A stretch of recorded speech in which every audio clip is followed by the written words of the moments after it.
Professor Antonio Fernández Puertas has spent his life studying the Alhambra.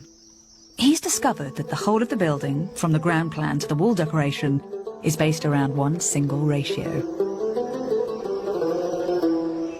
I think everything is so perfect because everything is under control of proportion and very, very simple. You notice that there is something magic about these buildings. There is something marvelous in your surroundings. It's very, very simple. It's the relation between the ground and the elevations of the buildings. It's as simple as that.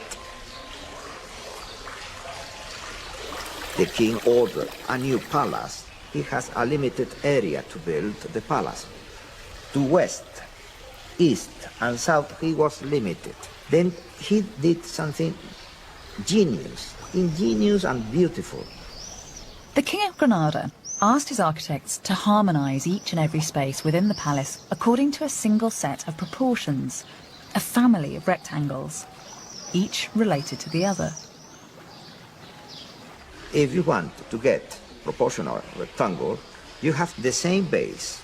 Take the diagonal, put it up, Yes.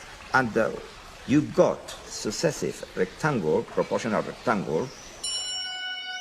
The key to the Alhambra's design is the simple relationship between the side of a square and its diagonal. If we use the diagonal to make a rectangle, and then the diagonal from that rectangle to make another, we get a progression of rectangles.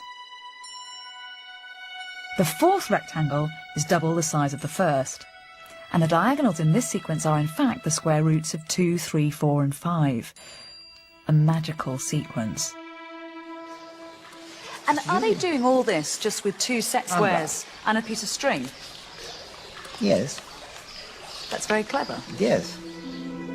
Every part of the intricate network of spaces, all the courtyards, the hallways, the placement of every column was designed using inspired variations of this proportional system. Proportion is also in the elevation. You have the kiosk. Here you build a square, and with the diagonal, you swing it up. Nothing violated this incredibly elaborate system. The Alhambra is a triumph of mathematics as much as it is of aesthetics. Mathematical ingenuity is the root of its beauty.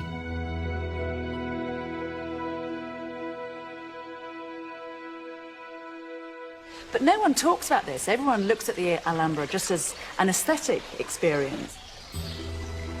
When you go to a concert and you listen to Mozart, you listen Beethoven, you listen Verdi, you don't know perhaps music, but you notice that there is something magic.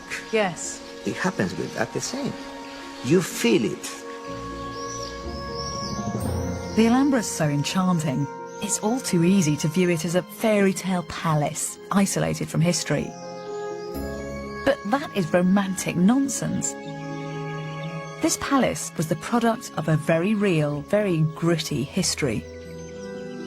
The Alhambra was built by a religious empire which, at the pinnacle of its power, dominated land from China to Africa. An empire which had the wealth and intellect to build such masterpieces. An empire whose history goes back to the deserts of 7th century Arabia.